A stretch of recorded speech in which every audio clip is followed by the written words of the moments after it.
Okay, now we're going to talk about Chapter 16, Shock Multisystem Organ Dysfunction or Multisystem Organ Failure. Objectives for this chapter are just to describe shock and the underlying mechanism behind it. We're going to look at the 3 stages of shock and kind of compare them. Talk about organ dysfunction that can happen when a patient goes into shock. The medical treatments, nursing management, and the priorities. With shock, we're going to talk about medications that are going to be used to treat, nutritional considerations, the role of you as the nurse in psychosocial support, and then the whole concept of multi-organ dysfunction, okay, multiple system organ dysfunction. So first, the definition of shock, what is it? It's that condition in which there is no tissue perfusion or perfusion is inadequate. There's not appropriate delivery of oxygen, nutrients, everything, all circulation is disrupted so that cellular function basically ceases to exist. Okay? Adequate blood flow, of course, depends on good cardiac output. We've been talking about that for 6 weeks now. But you also have to have effective vasculature, and what that means is that the vessels have to have the ability to constrict and dilate. And then you also have to have sufficient circulating blood volume. So if there are changes or alterations in any of those 3 things, change to cardiac output, changes to the vessel's ability to constrict and dilate, or a change in circulating blood volume, then it leads to decreased perfusion, which kind of sets off this whole chain reaction that leads to shock. And that chain reaction is decreased perfusion, so not enough oxygen leads to hypoxia of the cells, and that will eventually cause the cells to die. When the cells die, that causes the organ systems to not work properly. And of course, if your organ systems don't function right, then you die. It does affect all body systems, so there's not any one organ system that is immune to the shock state. Everything can be affected. Now I want you to remember, I've talked about the pecking order of body systems: brain, heart, lung, and kidneys. And that is kind of, when we talk about multi-system organ failure, you will see kind of a progression of how the organ systems begin to fail. Okay?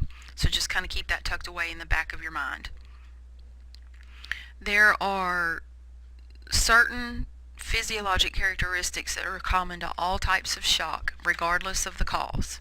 So that's what we're going to kind of talk about. And basically you just need to understand that shock state is your body fighting to survive. It's a very, very stressful, hard time. The body is working super hard just to stay alive. So any extra stress or added stress that we put on the body during that shock state can just be too much. That can be the straw that just tips everything over the edge. So some common characteristics regardless of the cause. Tissue hypoperfusion, meaning there's just not good blood flow, okay? So tissue hypoperfusion, hypermetabolism, we are burning calories like crazy, okay? And then an activation of an inflammatory response, okay? So these characteristics are common to shock. It doesn't matter if it's cardiogenic shock, if it's circulatory shock, hypovolemic shock. These 3 things are going to happen. Tissue hypoperfusion, hypermetabolism, and then initiation of an inflammatory response. And once these responses kick in, then the body responds to that by trying to shut them off. if possible, because it wants to restore homeostasis. The body knows that these things are not okay, and so it's got that counterbalance to try to shut down all this stuff. If those compensatory mechanisms, if the body's ability to restore homeostasis doesn't work, then that leads to organ failure. And then the more systems that fail, the more likely the patient will pass away. Okay, so a little patho here about shock. Normal cellular function, should be aerobic in nature, okay? Under normal circumstances, the body functions under aerobic metabolism, okay? Well, activation of the stress response, or activation of a stressful situation, shock state, shifts that aerobic metabolism into anaerobic metabolism, okay? So that tissue hypoxia, the actual lack of oxygen in the tissues that leads to hypoxia and then eventual cell death, shifts us to an anaerobic metabolism, which thus leads to buildup of lactic acid, okay? And that acidotic state makes all normal cellular function stop, cease to exist, okay? It just kind of shuts everything down. So that's why some of you who've been in clinical so far, when your patient is being worked up for sepsis, they do a lactic acid level. That's the reasoning for that, because patients who are in shock have tissue hypoxia, cellular hypoxia, and that cellular hypoxia switches from an aerobic to an anaerobic metabolism. Anaerobic metabolism leads to breakdown of tissues and a buildup of lactic acid, and makes us acidotic, okay?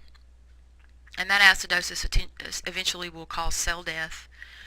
It also liberates glycogen stores, and it's that physiologic process of the stress response, depletes all of the glycogen stores from storage. It liberates them into the bloodstream, so the patient actually has a very elevated blood sugar. Okay, those are cellular changes. Vascular responses that are seen in the shock state, like I said, it's an inflammatory response, disruption of autoregulatory mechanisms of vasoconstriction and vasodilation. I mentioned this earlier in another lecture, that there is a very widespread release of prostaglandins during the shock state that actually disrupt this the inflammatory response triggers release of prostaglandins, and those prostaglandins disrupt normal vasoconstriction and vasodilation. And what happens, it results in widespread vasodilation. It just prevents the body from being able to vasoconstrict. So these patients eventually, as they progress in the shock state, eventually they're going to vasodilate systemically, and their blood pressure drops out. That's why people in shock have low blood pressure, and they're very hard to regulate. Blood pressure regulation is to maintain good organ perfusion to the vital organs. Your mean has to be at least 65. If it falls below 65, then we really are getting into a risk of organ failure, okay? Alright, there's 3 stages of shock: compensatory, progressive, and irreversible. The best chance they have to survive is to catch it early. So the earlier the treatment is started, the greater the chance that your patient will live and that they will not have any bad outcomes. Alright, so the compensatory stage is the first stage. It's the fight or flight type response. It's when the sympathetic system kicks in and says, okay, something's not right. The sympathetic system causes vasoconstriction, increases the heart rate, gets all of those good signs of sympathetic stimulation. Okay, and the purpose of this is it's compensatory. We're trying to compensate for these problems and keep blood pressure up, heart rate up, and cardiac output normal. Okay, so that's where the compensatory mechanism comes in. The body also starts to move blood away from the periphery. So our skin, GI tract, the kidneys, blood moves away from those areas into the core, the brain, heart, and lungs. Okay, so we get reduced bowel sounds, reduced GI motility, reduced peristalsis, skin becomes cool and clammy, might see some prolonged capillary fill, very much decreased urine output. That's very normal. Okay, it's not okay, but it's normal. That's what you expect in the compensatory stage. There is inadequate tissue perfusion, so that's where that aerobic metabolism begins to come in. And so as the patient builds up their lactic acid levels, they become acidotic. It's a metabolic acidosis, and so they're going to show signs of acidosis.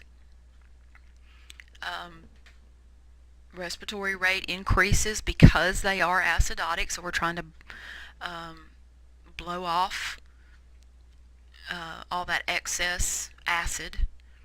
And I know that seems confusing because you think blow off CO2, but this is lactic acid and it's not CO2, but remember, we're compensating. They're trying to breathe faster and blow off some of the acid to compensate. Okay, so the respiratory rate increases, and then because they're breathing so fast, that might lead to a respiratory alkalosis, hyperventilation, and then your patient will get confused.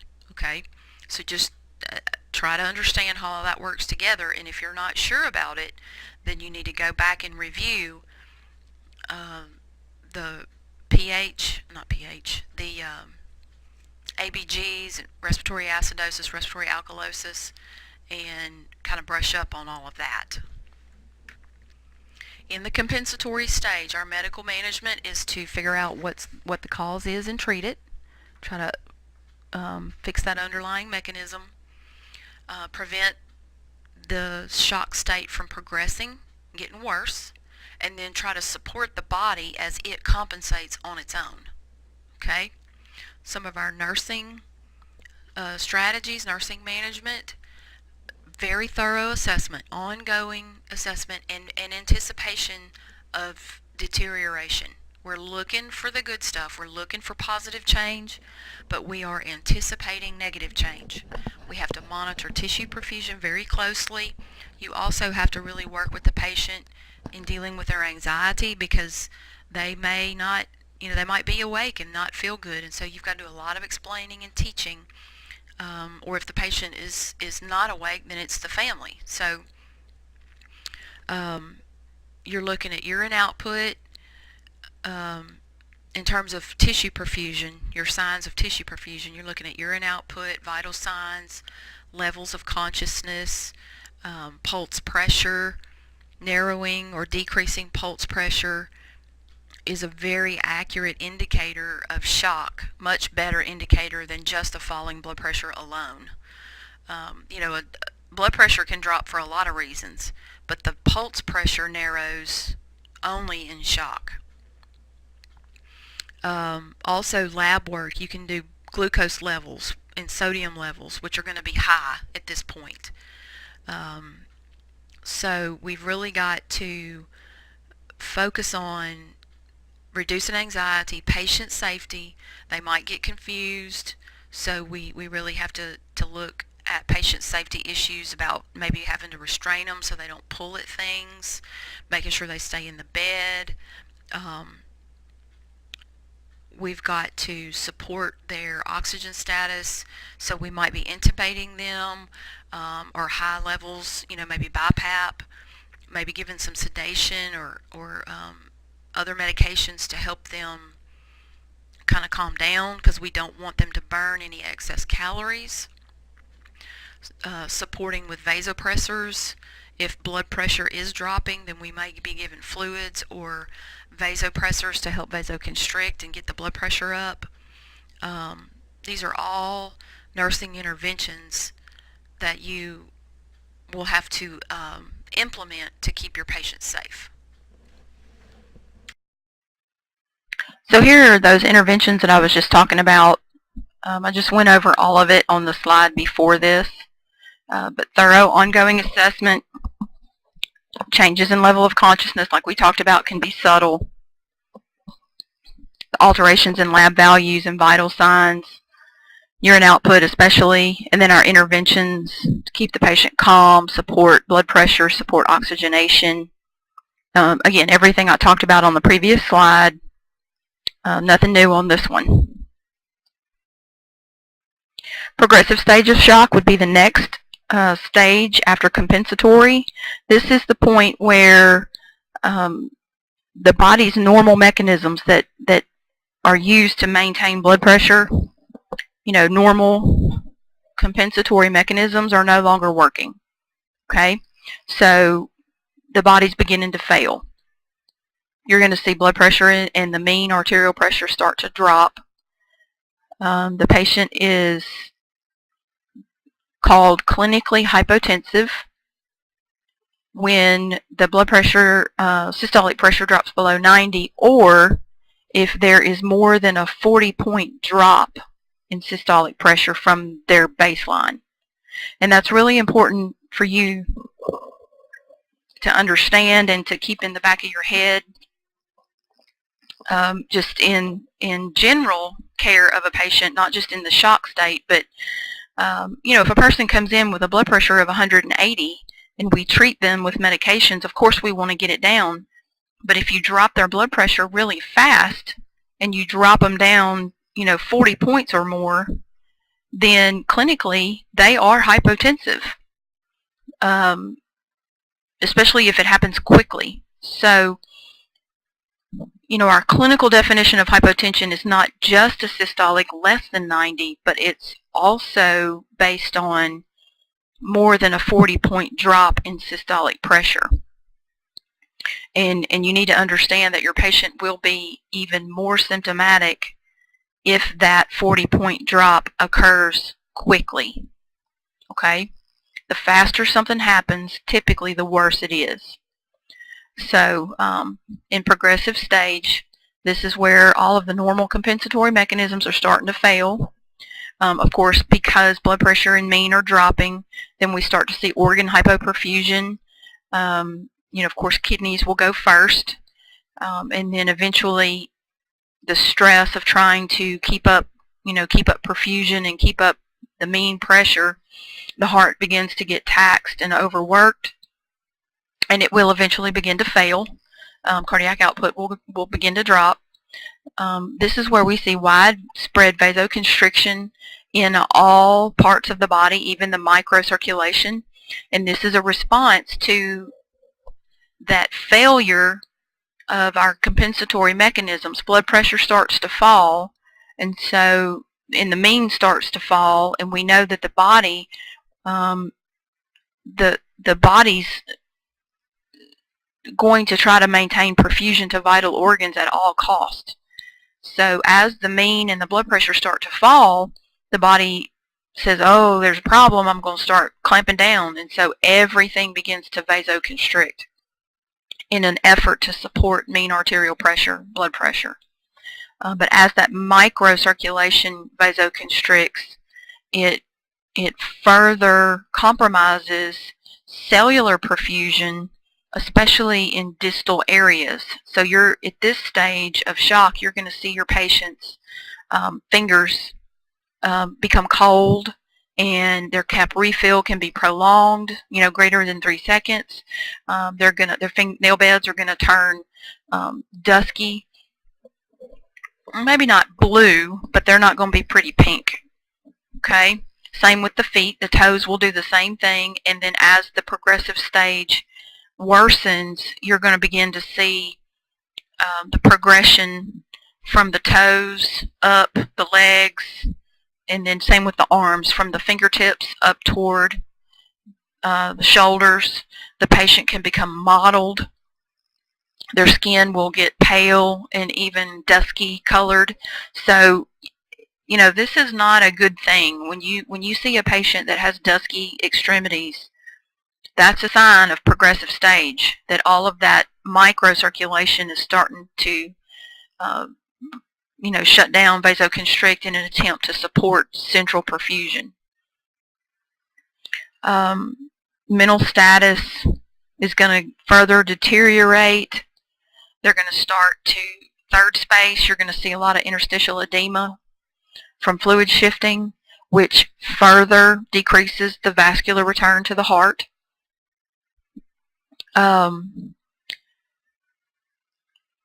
It's just, you know, it's just a process where the body's autoregulatory processes, its homeostatic processes, are starting to shut down. At this point, even if you stop the cause, even if you know the cause of the shock and you treat it, this process, progressive process, is hard to stop. So, you know, I talked about in the beginning that prevention of shock is the best treatment, because once you get here, it's very hard to stop the progression of this shock state. All right, so manifestations of the progressive stage of shock. Again, we're having this deterioration in blood flow, so we have also a decreased amount of pulmonary blood flow, so that furthers the hypoxemia, increases CO2 levels. We have a reduction of perfusion. We can see alveolar collapse and pulmonary edema develop. This is a situation where the patient is just not perfusing. Okay, so it's going to affect the lungs and the heart and the renal system and the neurologic system. Everything's going to be affected. Possibly dysrhythmias, chest pain, shortness of breath from ischemia, cerebral changes. As the cerebral perfusion begins to deteriorate, their mental status will begin to change, and that's going to move through the typical pattern that we've talked about all semester, where they'll get restless at first and irritable, and then that will progress to uncooperative and, you know, confused, and then that progresses to you know, agitation, and that progresses to confusion, and then from confusion they'll go to lethargy, and then eventually they'll just lose consciousness completely. So that is a very predictable process of mental status change that you'll see, and as they move through these stages, it's an indication that perfusion is becoming poorer and poorer. As the mean arterial pressure begins to really drop, and it stays sustained below 70, then the GFR is going to start to be affected. Renal output will begin to decrease, or if it's already been decreasing, then it will just stop. So and you'll be able to see increases in creatinine, decreased GFR, signs of acute renal failure. Liver functions can be affected. The GI function, because of no perfusion, you know, the gut is the first thing that will give up blood flow. So as this process starts, initially blood flow is going to be you know, shifted away from the GI tract, and so here you're going to at this stage you're not going to be hearing bowel sounds. You know, there's going to be no GI motility. The hematologic function will be affected, in that there will be a widespread inflammatory process that is happening, that's activated at this stage, and that inflammatory process leads to the development of micro blood clots in an attempt to maintain homeostasis. That's the body's way of like last-ditch effort trying to hang on and maintain homeostasis. And so this inflammatory response creates microclots. And as these clots form, the body recognizes them as abnormal, says, hey, we don't need to be clotting. And so in response to that, the body releases anticoagulant factors to try to dissolve those clots. And that leads to widespread bleeding in your patient. And that process is what we call DIC, or disseminated intravascular coagulation. It is a complication, can be the cause of, or a complication of shock. You'll see it, in this progressive stage, you're going to see DIC. It is not a good thing. It is not a good sign. The patient will bleed spontaneously many times from every place that they have an invasive line or a tube or a place where we have tried to start an IV. They're going to bleed from every poke hole in their body. So if they're intubated, you're likely to suction out blood. If they have an NG tube, you're likely to see blood in the NG tube. They're going to bleed into their Foley. Every place where you've stuck them for an IV or, IV sites are going to ooze. It is possible as this stage progresses that they will begin to spontaneously bleed from the ears and the nose. I've seen that happen. So, this is a bad sign. And then as the progressive stage continues and liver function is affected, the liver functions, or the liver is what produces your clotting factors. And so those eventually begin to fail. And then you have just widespread bleeding that you can't stop. So if you can catch the DIC early on before liver functions become affected, there's hope there.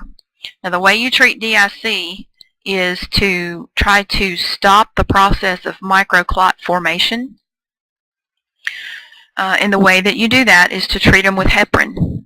So I know it seems counterintuitive to give a patient who's bleeding an anticoagulant, but remember, the process of DIC is triggered because of microclot development.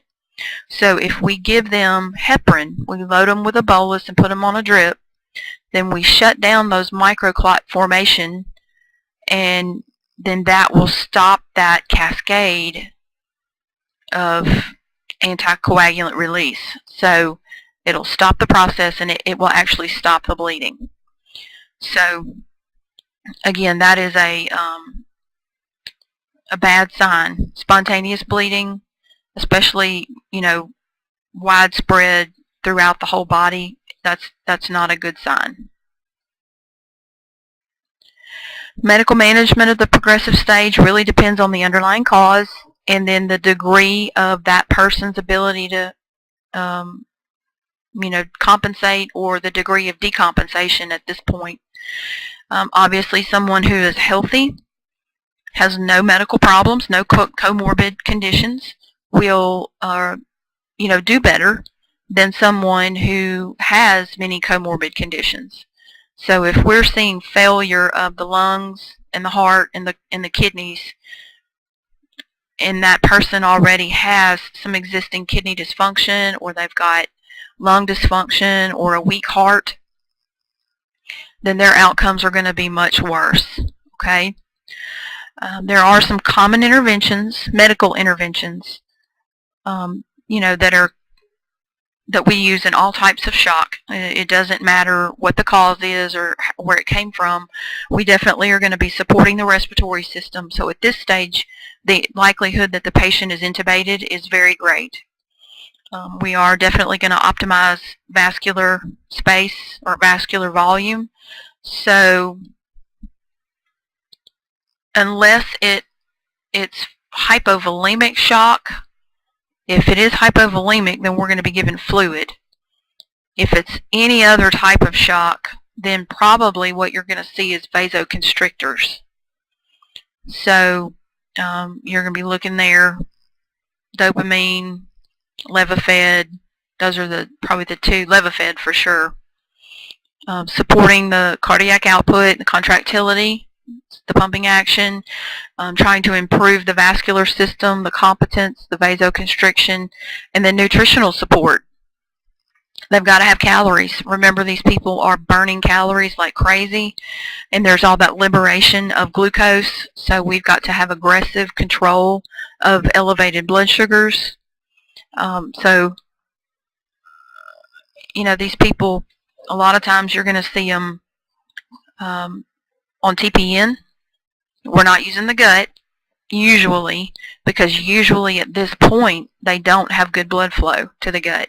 So they usually will go straight to TPN. Their caloric needs at this point are very, very increased. 2,000 to 3,000 kilocalories a day is what we're looking at here just to prevent muscle breakdown. So, you know, if these people have a shot of healing, we've got to support them nutritionally. They need electrolyte replacement, you know, fluids for sure, but not overloading them. But glucose control, usually they're on IV insulin, just a continuous insulin drip, and then TPN, or they will add insulin into the TPN, and you'll be doing frequent blood sugar checks. Our nursing interventions are assistive in nature, meaning that we are doing very, very, very close assessment, ongoing assessment. These people are sick. You are with them all the time. You have to anticipate the next step. You know, you've got to always be one step ahead and anticipate what things might happen, what problems you might be encountering, and then plan the appropriate interventions in that anticipatory process so that if those problems do occur, you can immediately take action and you don't have to wait and try to figure out what to do.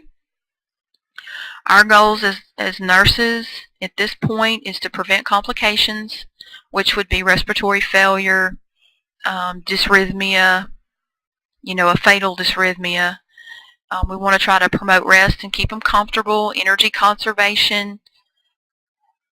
Of course, these people are not, you know, these aren't ones that are getting up out of bed. You know, we're keeping the room quiet. We're limiting family members if we need to, limiting stimulation. If they're intubated, we're trying to keep them probably sedated and calm. And then a lot of emotional support for the family. Okay, this is a very, very scary and critical time, and there's a lot of family support and education that goes into this, explaining everything that we're doing, the medicines that we're given, explaining to the family the little subtle things that you as the nurse are watching and assessing for, so that they can be looking too, and being realistic with them, letting them know, you know, according to what the doctor, information the doctor is giving them, explaining the severity of the process, and just letting them know, you know, comfort and that you're there and you're doing your best and you're going to take good care of their family member. The last stage is the irreversible stage. This is the point where organ damage is so profound, so severe that the patient just does not even respond to our treatment and they don't survive. This is the point of no return. Blood pressure is low. All of our organ systems really are failing. We have widespread anaerobic metabolism, which contributes to worsening acidosis. If you remember, we talked about this. At some point, we've talked about when metabolism should be aerobic in nature, and when it shifts to that anaerobic metabolism, the result is production of lactic acid. And that lactic acid, as it builds, up leads to acidosis. So this is a widespread anaerobic metabolism. So they have, they're really profoundly acidotic. And it leads to, as the renal system fails, or, as one system fails, it leads to the others failing, and it's called multi-organ dysfunction or multiple organ dysfunction. You have multiple systems involved that are not functioning the way they should, and then they begin to shut down, and that progresses to a complete multi-organ failure. So medical management at this stage is the same as the progressive stage. We are just, ventilatory support, blood pressure support, fluids if indicated, vasoconstrictors, same as the progressive stage medically. Our medical treatments are going to be the same.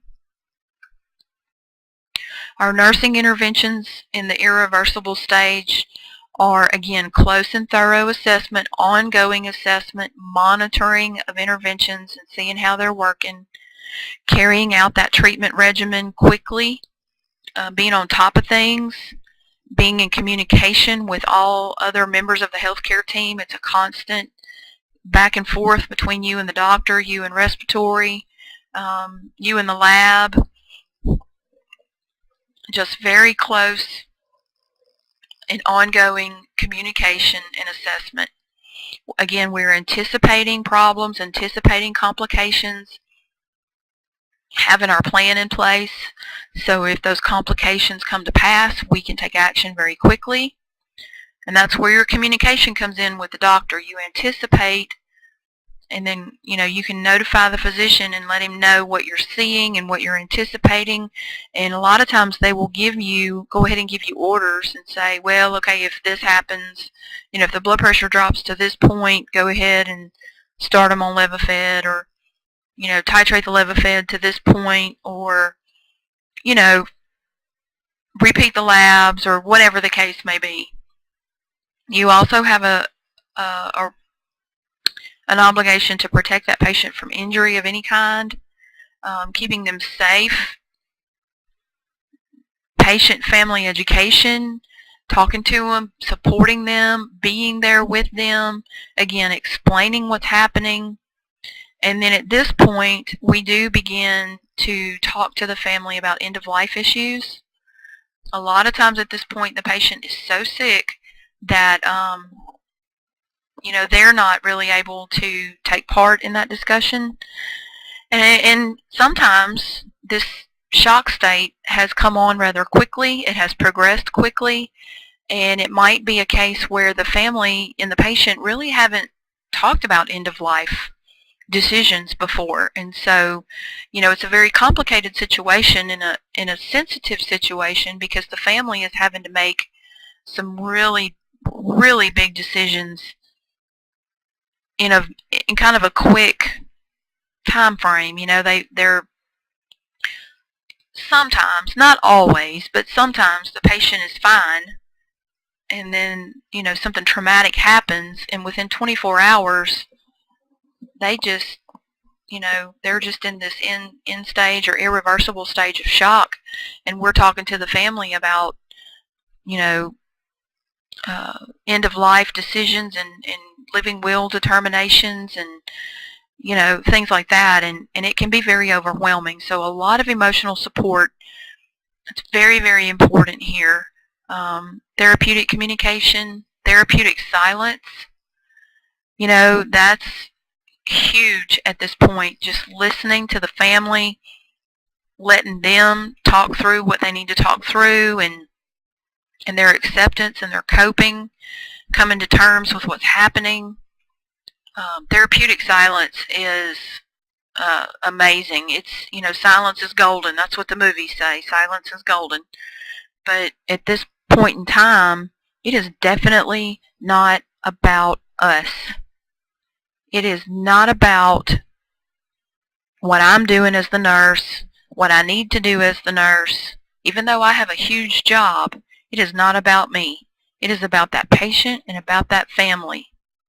So this is the point where if they have family members that live out of town, they need to get them. They need to be there. And if they get there at 2 o'clock in the morning and it's not visiting time, guess what? I'm going to let them in. They've got grandbabies that are too young to be in visiting, you know, because this patient is in ICU by this point. Okay, they are critically ill, and if the rule is no young children, well, guess what? I'm going to pull that curtain, and as long as it's not a risk to the health of that child, I'm going to let them in there if the family wants them in there, because this is the time.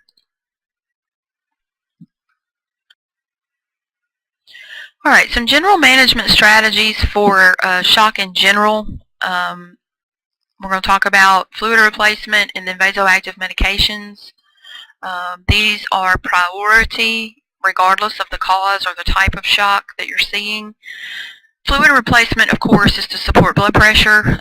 In an emergency, the best fluid, the best fluid for replacement is whatever you can get your hands on. So whatever's available. If it's saline or half normal or D5, it doesn't matter. Ringers, just whatever you can get started in the moment, and then the doctor can make changes later. So the best fluid for fluid replacement in an emergency is whatever you can find. Eventually you're going to add probably colloid solutions, albumin, Hespan, and probably blood if needed. You always need to be aware of the complications of fluid administration, especially if they have heart and lung issues. You definitely don't want to fluid overload them. But, if they need it for vascular support, then, we can treat fluid overload if we have to. So you just have to be constantly monitoring. As you're replacing the fluid, they need it because they need the vascular support, but you have to constantly monitor and anticipate fluid overload. The vasoactive medications, if you look in your book, there is a table that discusses the common medications that are going to be used. Alpha adrenergics and beta adrenergics are the most common vasoconstrictors. You need to be aware of the effects of the alpha adrenergics and the beta 1 and beta 2 adrenergics, which drugs are which, and the effects of each. There are some that you can give that will increase heart rate and blood pressure, and then there are some that will give that only increase blood pressure and not so much heart rate. So you just need to be aware of these different drugs and what their effects are. That kind of goes along with safe administration, is being aware of the effect, knowing the effect that it's going to produce, and knowing your patient's history, and knowing is it going to be okay. Obviously we want to support blood pressure, and it doesn't matter about their heart history if they're dead, but we don't want to tax their heart too much and it be not helpful. So safe administration, safe monitoring.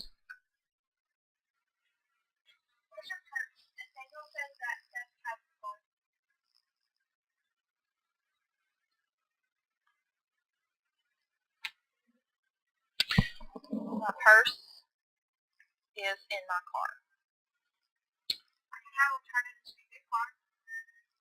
I'd rather have my money back. Let me see where he's at.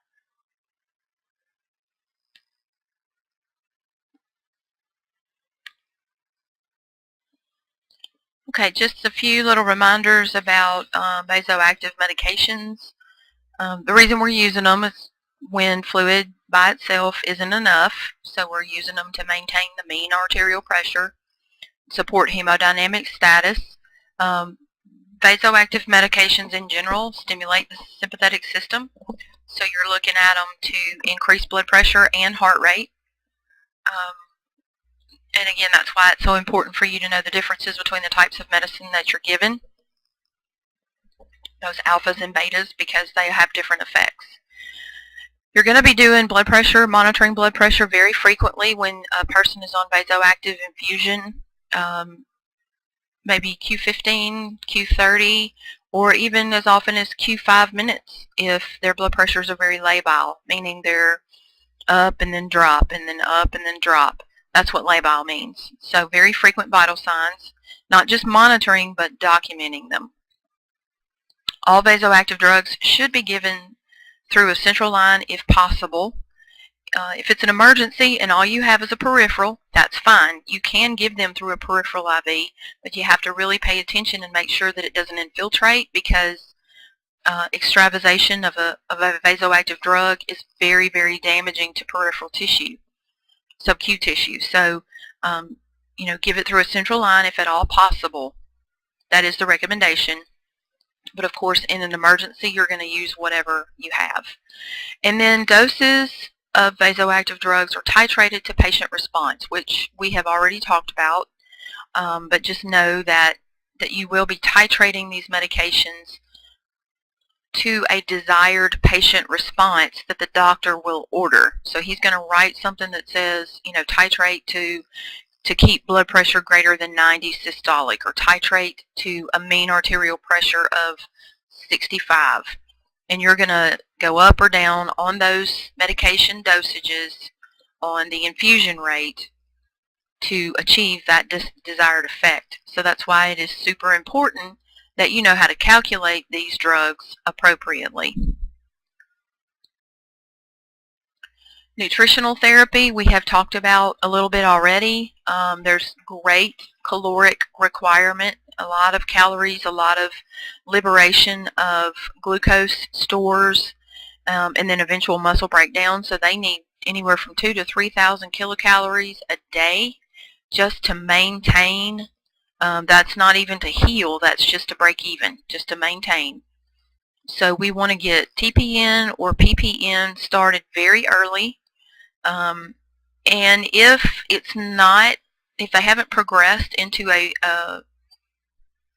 that progressive or irreversible stage, if they're still early on and they still have bowel sounds, then let's look at enteral nutrition, feeding them through an NG tube or something like that, and maintain the integrity of the gut. That would be great. But if they don't have bowel sounds, we definitely don't want to feed them.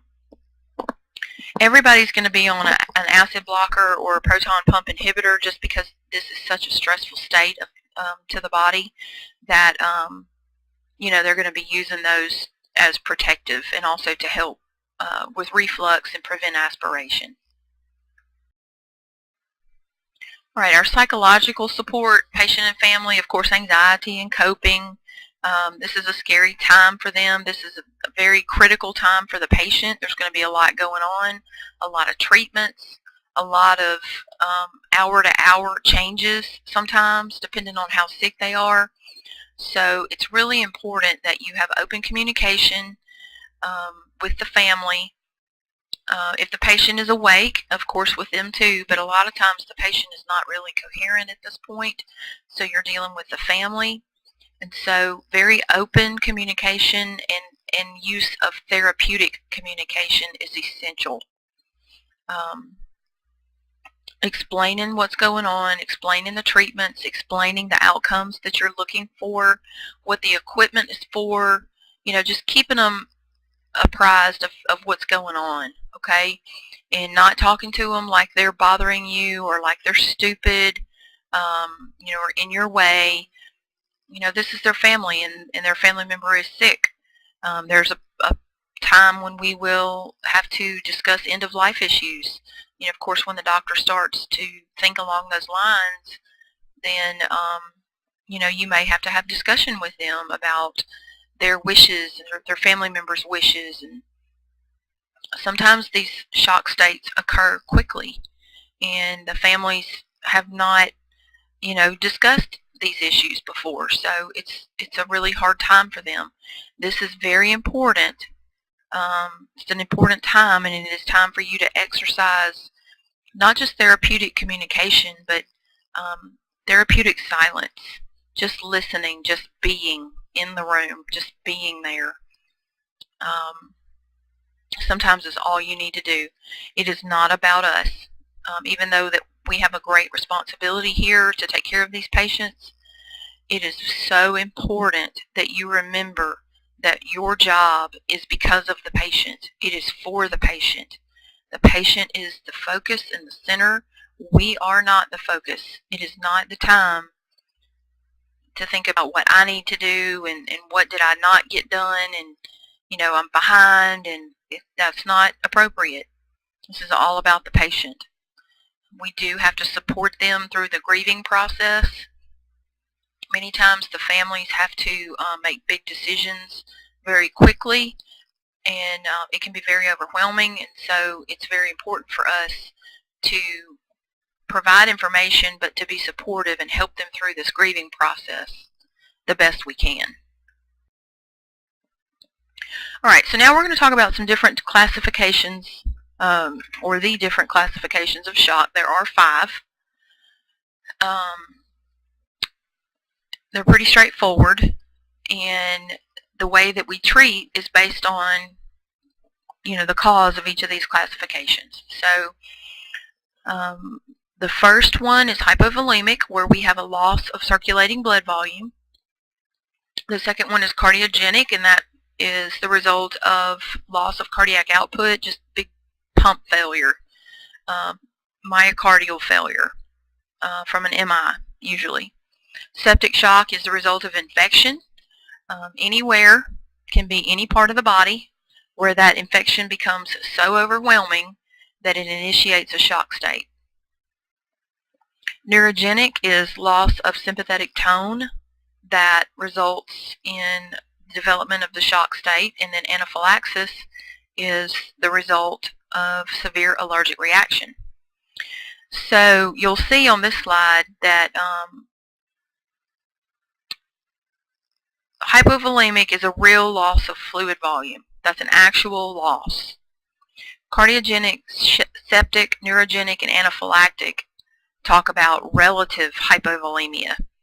And what that means is that as the shock state is initiated, widespread vasodilation results from the release of prostaglandins. And so it's not that we have a loss of circulating volume. The same amount of blood volume is there. It's just that the blood vessels are so dilated, the space that that blood volume is in seems bigger, or is bigger. So it makes the body perceive it as hypovolemia. It's a relative hypovolemia. And that's important to know in terms of how you treat it. We're going to treat hypovolemia by replacing fluid and blood. But the others, we probably will give a little bit of fluid, but the real treatment is to give vasoconstrictors and tighten up that vascular space and the sympathetic tone and get them vasoconstricted to support blood pressure. So, it's not always fluid resuscitation in cardiogenic, septic, neurogenic, and anaphylactic. Okay? You have to really watch for fluid overload in these cases, because once the vascular tone returns and tightens up, vasoconstricts, then they will be volume overloaded. So it's very important to distinguish between these two differences. Alright, here's a little description of the pathophysiology of hypovolemic shock. Decreased blood volume, for whatever reason, leads to decrease in venous return, which decreases stroke volume, which in turn decreases cardiac output and leads to poor tissue perfusion. I hope that's pretty common sense for y'all at this point. So the medical management for hypovolemia or hypovolemic shock is to restore the blood volume. So we've either got to give fluid or blood, okay, and then reverse the inadequate tissue perfusion. So we're going to treat the underlying cause. The cause can be profound dehydration. It could be bleeding. It could be diarrhea, dehydration from diarrhea and vomiting. Whatever the cause is, we have to stop it. So we have to stop that hemorrhage. We have to treat the diarrhea. We have to treat the vomiting. If it's dehydration, we have to rehydrate the patient. So being aware of who's at risk, the elderly, diarrhea, and vomiting would be C. diff patients or gastroenteritis, profound stomach viruses. Vomiting can be hyperemesis gravidarum, pregnant women. So, just being aware of your populations. Treat the underlying cause, replace the blood, give them fluid. A lot of times when there's fluid loss, an actual volume loss, we'll also see some third spacing because there's not enough protein in the vascular space to hold the fluid in the bloodstream, and so it tends to shift or third space into other areas. And so if we give blood or albumin, we can redistribute the fluid and get it back into the vascular space, and that will help.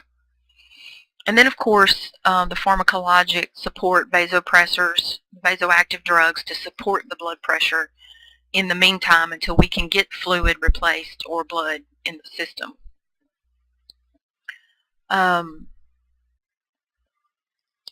Our nursing management, of course, the primary focus is prevention, so identifying our populations that are at risk and taking the necessary steps to educate.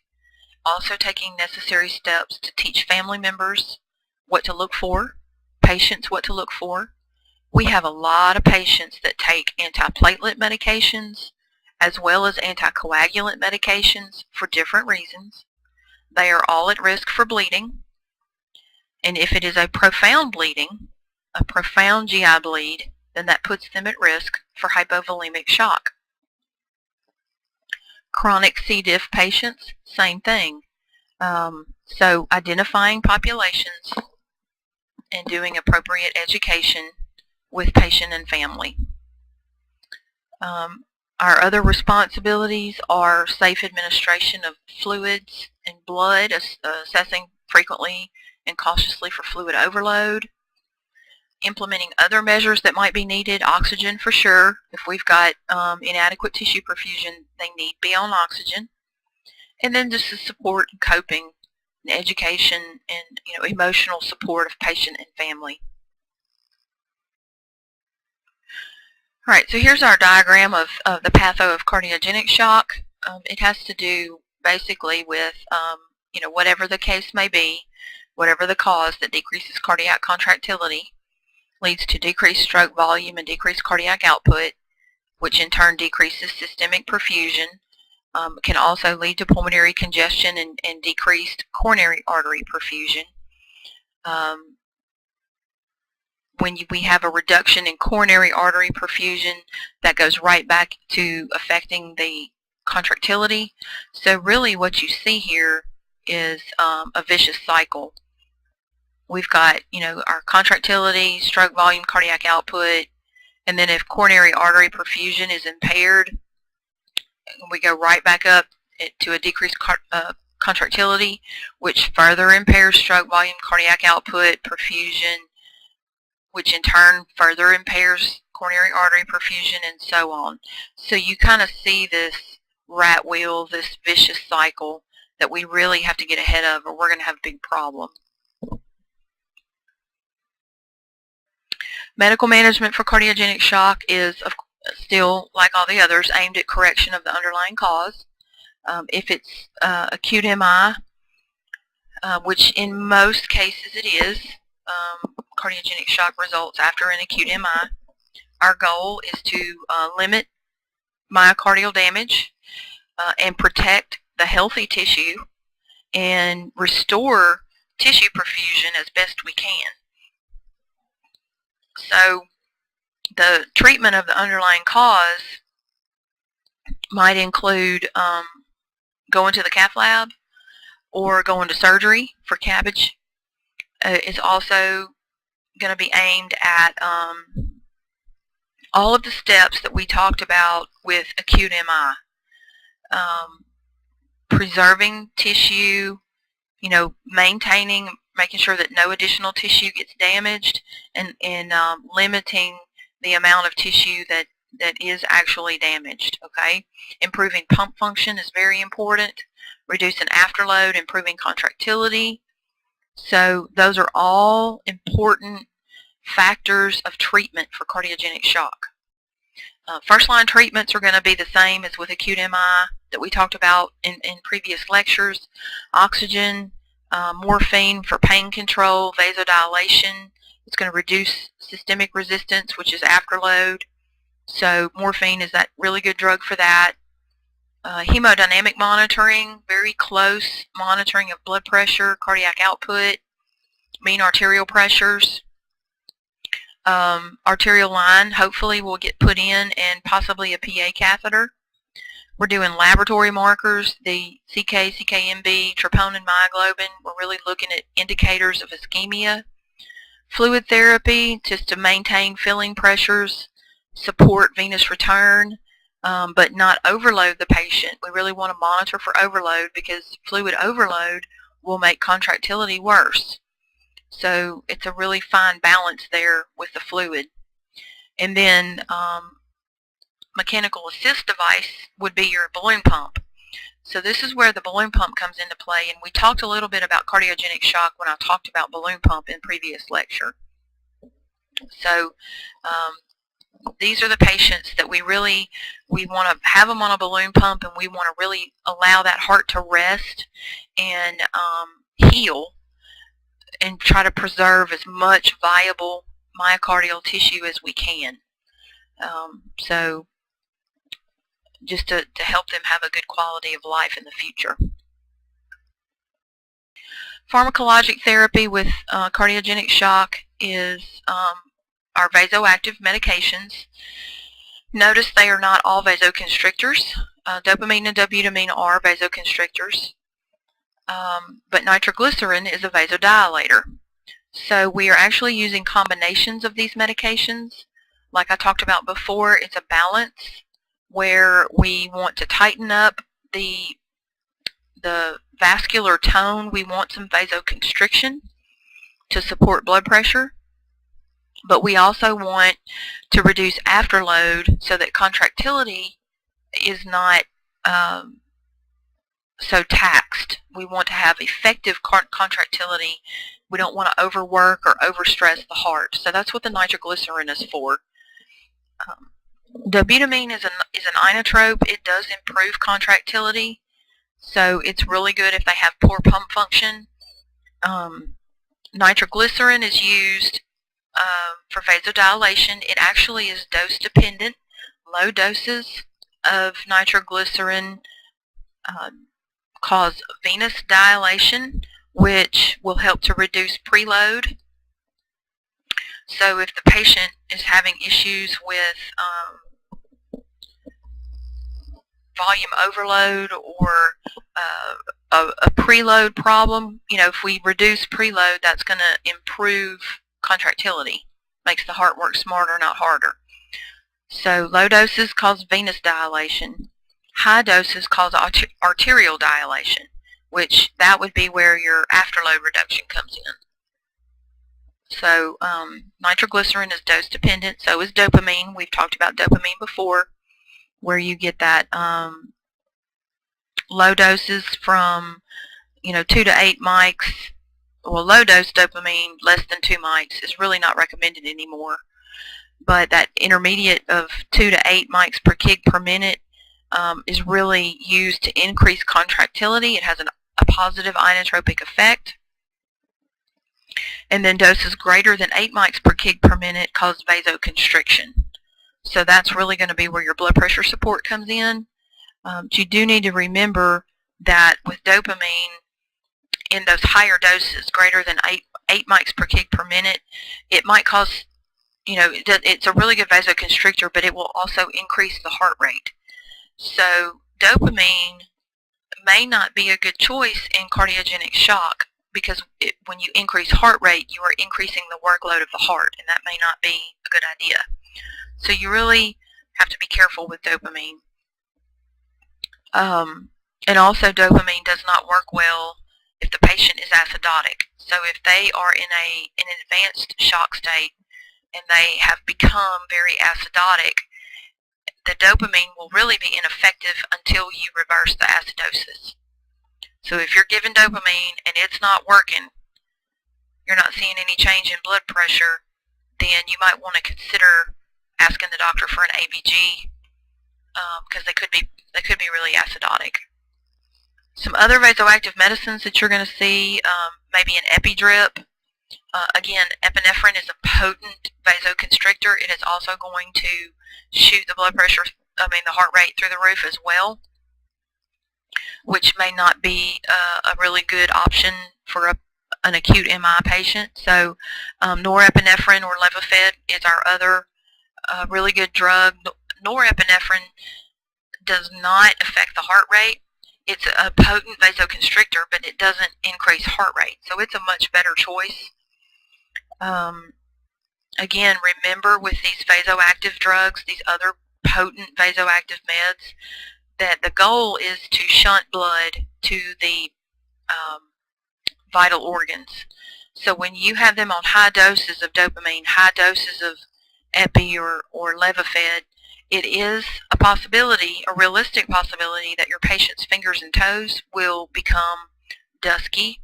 Their nail beds will be dusky. Their cap refill will be greater than 5. They're going to look purpley, dusky, cyanotic, okay? Because we're vasoconstricting so much that we're shunting all the blood from the periphery to the core. Also, we're going to see antiarrhythmic medications, amiodarone, first line for ventricular dysrhythmia. Remember, cardiogenic shock is often the result of acute MI. Typically, a left-sided or a left anterior descending coronary vessel MI, which supplies the left ventricle. So if the left ventricle is involved, then it is likely that we are going to have ventricular dysrhythmia. So amiodarone is our drug of choice for VTAC and VFib. Lidocaine is second choice. Asystole is also a very real possibility, depending on the extent of damage. So atropine would be your drug of choice for asystole.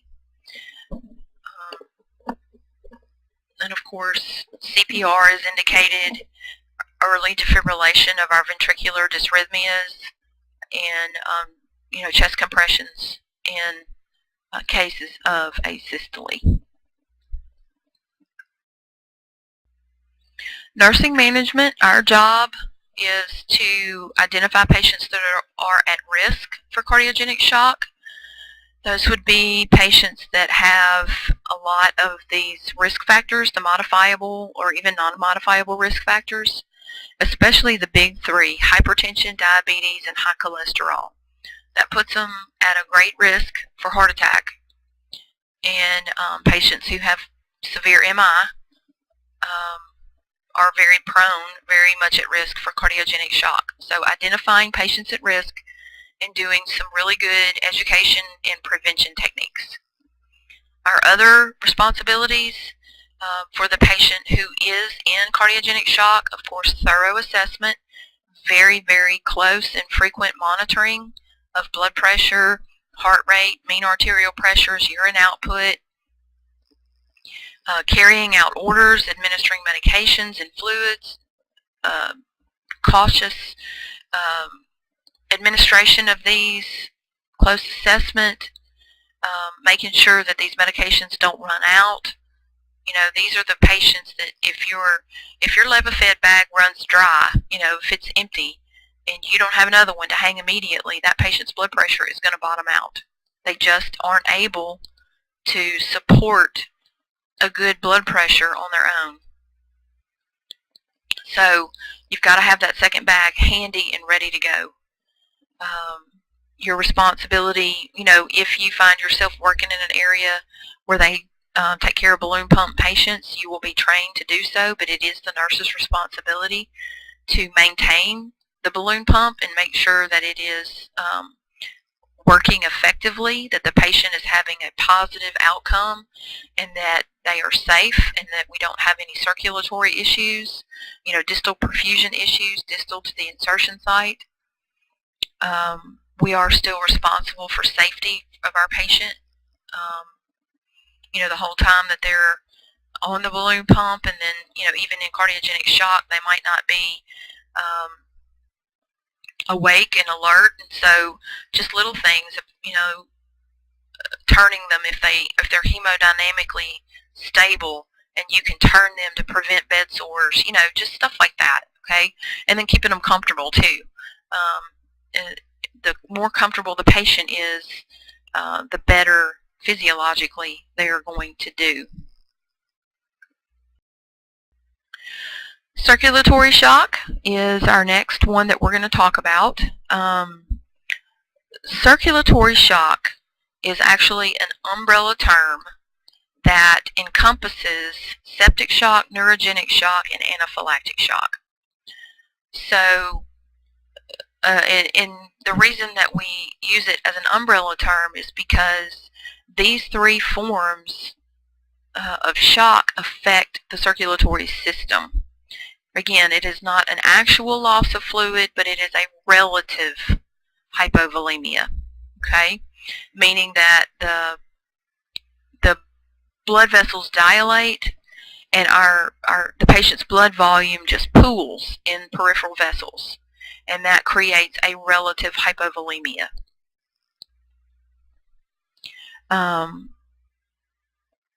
It's a loss of sympathetic tone is the real root of the issue. So in circulatory shock, regardless of which subcategory we're talking about, there is a release.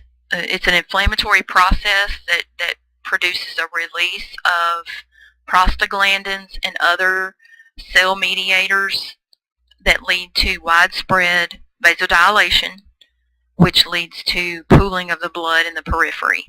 Okay, septic shock is the most common, and we're going to talk about each one of these categories. But I want you to remember that it's not actual volume loss, but a relative volume loss. Okay, so pathophysiology of circulatory shock, you can see it.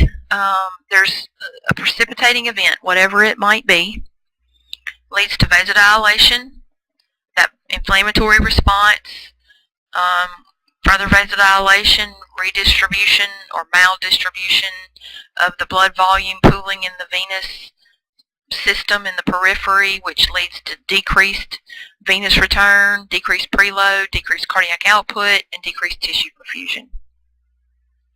Our treatments are aimed at at returning or restoring good venous return. That's where our treatments are aimed at in circulatory shock. Okay, we want to restore vascular tone, replace volume, support blood volume with a little bit of fluid if we need to, but really it's medication to restore that vascular tone and get preload increased. Septic shock is our first subcategory. It is the most common type of circulatory shock, and it's the result of a widespread infection. Usually it's a gram-negative bacteria. It's typically the precipitating factor, but it can really be from any source of infection. That infection becomes so overwhelming that it stimulates a very profound cascade of inflammation, physiologic events that lead to inadequate tissue perfusion, increases the capillary permeability. The infection stimulates this complex, this cascade of processes that increases capillary permeability, leads to vasodilation, and the pooling of blood in the periphery, which causes microclot formation. Now, I already talked about DIC earlier in this lecture, but this is the exact mechanism of how it happens. So we have this cascade, inflammatory cascade that reduces or allows increased permeability, so the blood is able to the fluids are able to shift out. We have that vasodilation and pooling of blood, and it leads to the microclot formation. Then the body recognizes the clots and says, hey, this isn't okay, and begins to release anticoagulant properties, and so your patient really begins to kind of bleed out. So DIC is a symptom, not a disease process in and of itself. There's always a cause for DIC. Management, of course, is to treat the infection. We have to isolate the source, which is through culture and sensitivity. You're going to see use of broad spectrum antibiotics at first until we have a source, and then fluid replacement. Again, not just an aggressive fluid replacement, but just enough to support. Well, I say not aggressive. It could be aggressive if it was needed. Let me put it like that. It can be aggressive if that is what is required. But, you know, we definitely want to assess for fluid overload and make sure that the patient doesn't develop respiratory symptoms. Of course, antibiotics and then vasoconstrictors if necessary. This source of infection can be blood, sputum, you know, the respiratory system. It can be a wound. It can be a urine. We see a lot of older women come in with UTI that has gone untreated to the point that they're in septic shock. And really that's not uncommon, because as women age, they lose the ability to detect those symptoms that indicate UTI. They don't have the frequency or the urgency or the burning as they age. So it is not unusual for a woman to have a UTI and not even know it once they get, you know, late 60s into their 70s.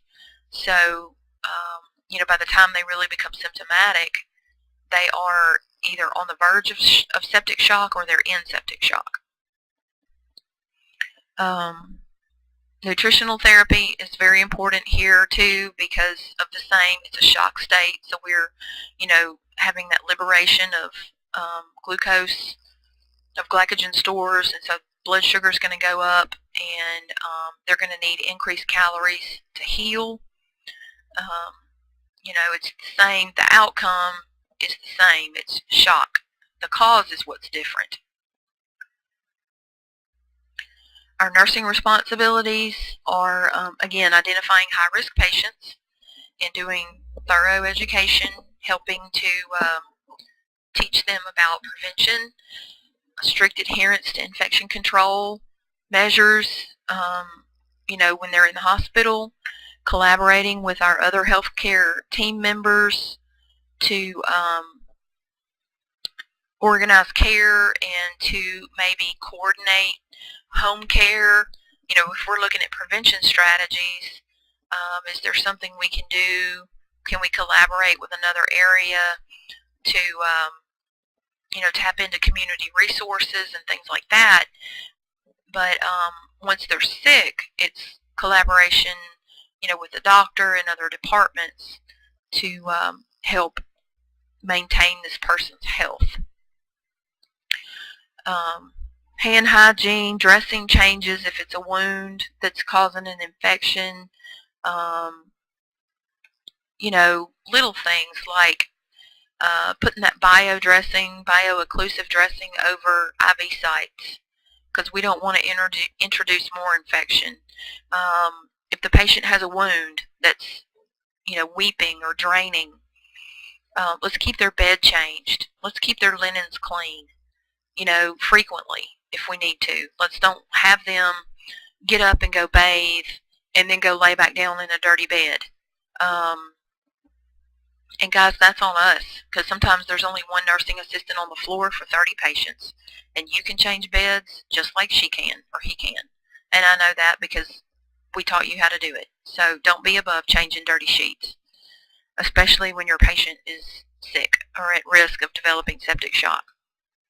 Once they're sick, again, thorough and ongoing assessment, fever control. these fevers initially can go up very high, and then once it gets really bad, their temperature, their body temperature will actually drop, and they'll become hypothermic.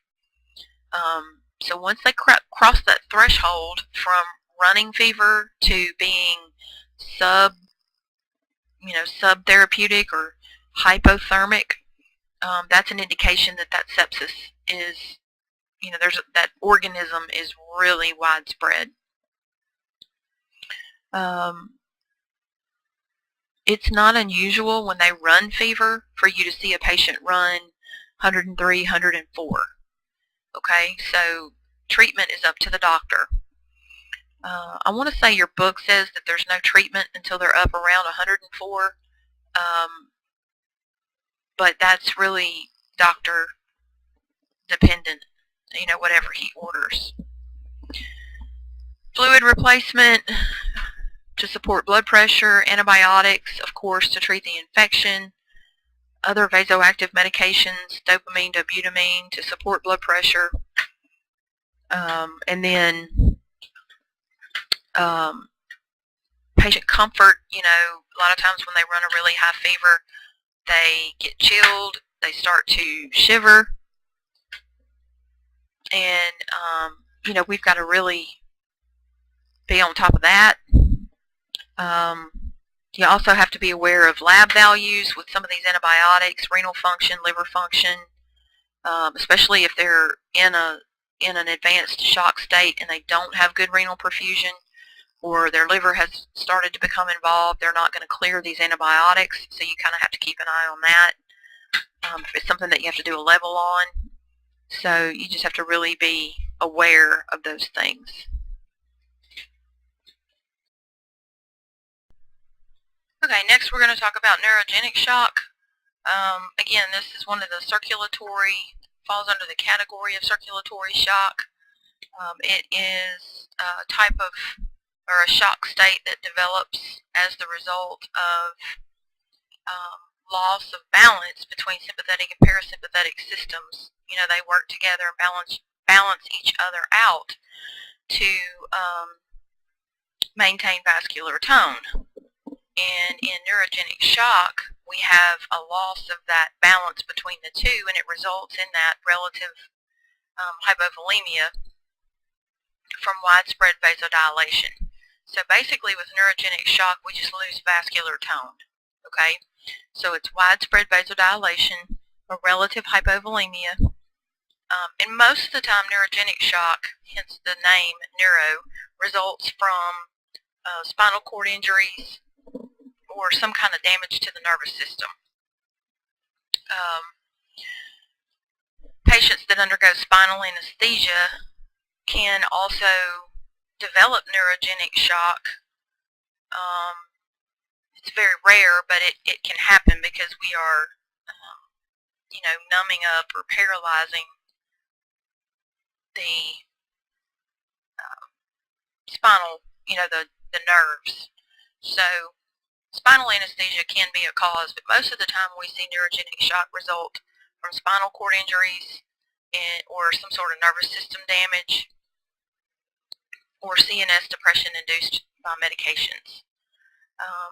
So the thing about neurogenic shock that is so intriguing to me and easy to remember is that your manifestations of shock are actually opposite of all the other shock states. Instead of seeing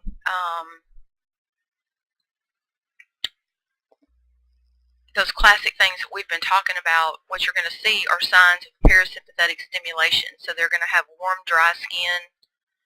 They're not going to sweat. They're, a lot of patients, when their blood pressure drops and stuff, they get diaphoretic. These patients won't. And think about, go back to level 2 and think about autonomic dysreflexia. That is a precursor to neurogenic shock. And so all of your symptoms of autonomic dysreflexia are the same here. So they will have warm, dry skin, no sweating. When they get hypotensive, their heart rate will not go up. They'll get bradycardic, not tachycardic. So, these are just some differences from the other types. The key to treatment here is to restore the sympathetic tone, restore vasoconstriction. So you really don't want to overhydrate these people because it's not really fluid loss. It's not an actual fluid loss problem. It's a tone problem, a sympathetic tone. So in neurogenic shock, it's more important to get vasoconstrictors on board and restore some sympathetic tone to get the blood pressure up instead of just loading them up on fluid, because you surely don't want to fluid overload them.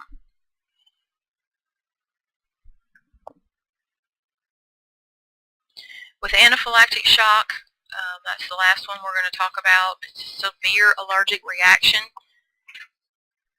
in patients who have already, have a known allergy. The interesting thing about allergies is that typically you have to have an exposure first, and then you develop antibodies. So you usually are not, you don't have a severe allergic reaction the very first time you're exposed to something, like peanuts or latex or, iodine, something like that. The first time you're exposed to it is when you develop antibodies, and it's that subsequent or second exposure that produces the allergic response in that anaphylactic state. Anaphylactic shock happens very, very quickly, and of course it's life-threatening. Y'all all know what anaphylaxis is, and the key here is just to avoid the trigger.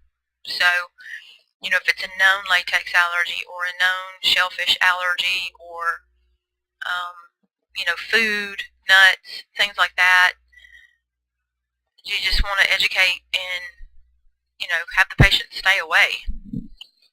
And then treat the shock state the same way. These patients are going to be given fluids and vasopressors. They're also going to be given steroids to help stop this allergic response. Epinephrine, first and foremost. Epinephrine is the drug of choice in an allergic reaction. So epi and then doses of steroids. And they also will give IV H2 blockers, like IV Tagamet or something like that, that will actually block that histaminergic response as well. So we'll be treating anaphylaxis, the way that y'all probably are very familiar with how you would treat an anaphylactic reaction. All right, so multi-system organ dysfunction is the term that we use when there are two or more organ systems that are involved in a patient who is acutely ill. It's the altered function of two or more organ systems, and we have to support those organ systems in an effort to keep the patient alive. The mortality rate, death rate increases with each system that begins to fail. So it's bad enough when you have a problem with one, and when I say organ system, I mean brain, heart, lung, kidneys, and then the gut is last. But, it's bad enough when you have a heart problem, and it's twice as bad when you have heart and lung, or heart and kidney, or lung and kidney. But whenever you have, and I'm not talking about, chronic CHF and chronic kidney disease. That's not multi-system organ failure. What I mean is a patient who was otherwise healthy and had a quality of life,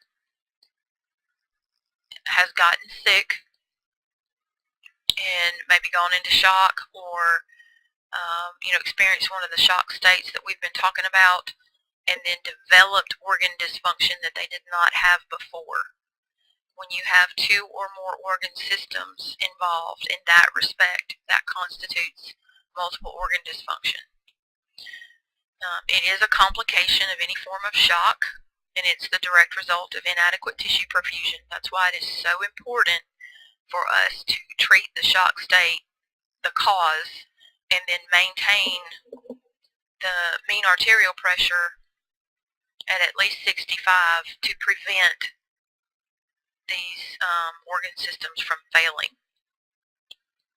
Usually, multi-system failure is a progressive thing. You will see one system begin to fail, and then that leads to a second system, and then that in turn will lead to a third system until pretty much everything starts to shut down. One system can be usually handled or treated. Two systems, usually, hopefully we can treat, but once you get two or more, it's very, very hard to reverse the process of organ dysfunction. And of course, the older a person is, the other, any comorbid conditions they have, other things, health problems play into that and also make it harder to treat. Manifestations, onset varies according to the individual patient. It varies according to how sick they were to start with. It varies based on their ability and their compensatory mechanisms. So if they were pretty healthy before,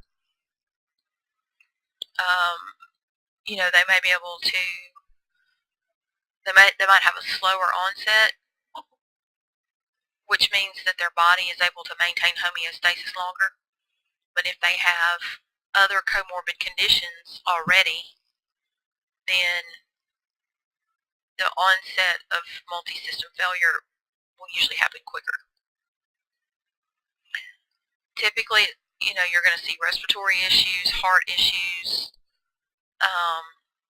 that hypermetabolic, burning calories, burning up muscle, which makes them acidotic,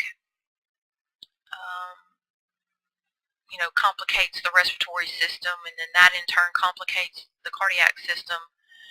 And eventually the renal system will shut down, and then the liver will follow. And then once the liver is involved, then we get into coagulopathies, bleeding problems, things like that.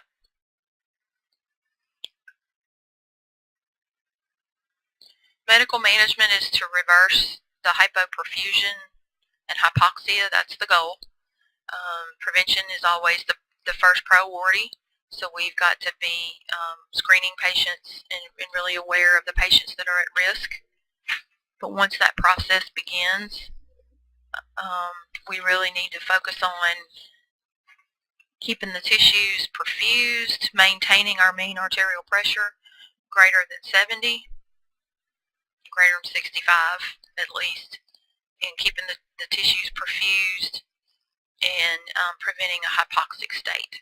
Because ultimately, if all of our systems are starting to fail and we've got, poor perfusion, then ultimately that's going to affect the neurologic status as well.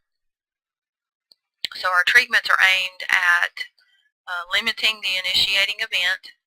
So, if they come in with acute MI and we see that they are at risk for cardiogenic shock, we want to be very aggressive with treatment and be on top of things to try to prevent the severity of the shock state and prevent them from progressing into multi-system failure, which would be to, treat the cardiogenic shock, help the heart, and maintain adequate organ perfusion, adequate oxygenation, adequate nutritional support, all those things that we talked about before. Our job as nursing, nursing-related responsibilities, of course, is assessment, very thorough assessment, monitoring of organ perfusion. You're watching that mean arterial pressure, vital signs, level of consciousness. If you know that you have, say, the heart and lungs already impaired, you are really keeping an eye on urine output, and if it begins to drop off, then you definitely want to look at BUN and creatinine, GFR, because it could be the renal system is starting to become compromised. Supporting the patient, encouraging the family. Again, just explaining what's happening, good therapeutic communication, carrying out medical, treatments, doctor's orders quickly and efficiently, just maintaining an open line of communication between you and other healthcare members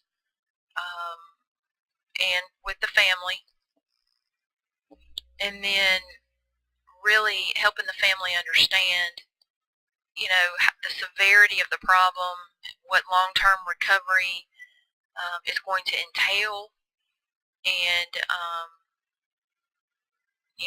this is not just a few weeks of recovery. This is depending on how long the person's in the hospital, how sick they were. I mean, you could be looking at months, 6 months to a year, if not longer, of recovery.